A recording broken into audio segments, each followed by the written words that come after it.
অজ্ঞাত এক সৈনিকের লেখা কবিতা। যদি আমি যুদ্ধক্ষেত্রে মারা যাই, আমার দেহটা পতাকায় মোড়া বাক্সে বাড়ি পাঠিও। আমার মেডেলগুলো বুকের মধ্যে রেখে দিও। আর আমার মাকে বলো, আমি আমার শেষ রক্তবিন্দু অবধি লড়েছি। বাবাকে বলো, সে যেন কখনো নত না হয়। আমাকে নিয়ে তাকে আর রোজ চিন্তা করতে হবে না। ভাইকে বলো ভালো করে পড়াশোনা করতে। আমার গাড়ির চাবিটা এবার বরাবরের জন্য ওর হয়ে যাবে। বোনকে বলো ও যেন মন খারাপ না করে।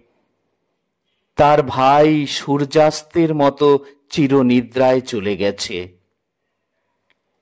আমার দেশবাসীকে কাঁদতে বারণ করো, কারণ আমি একজন সৈন্য।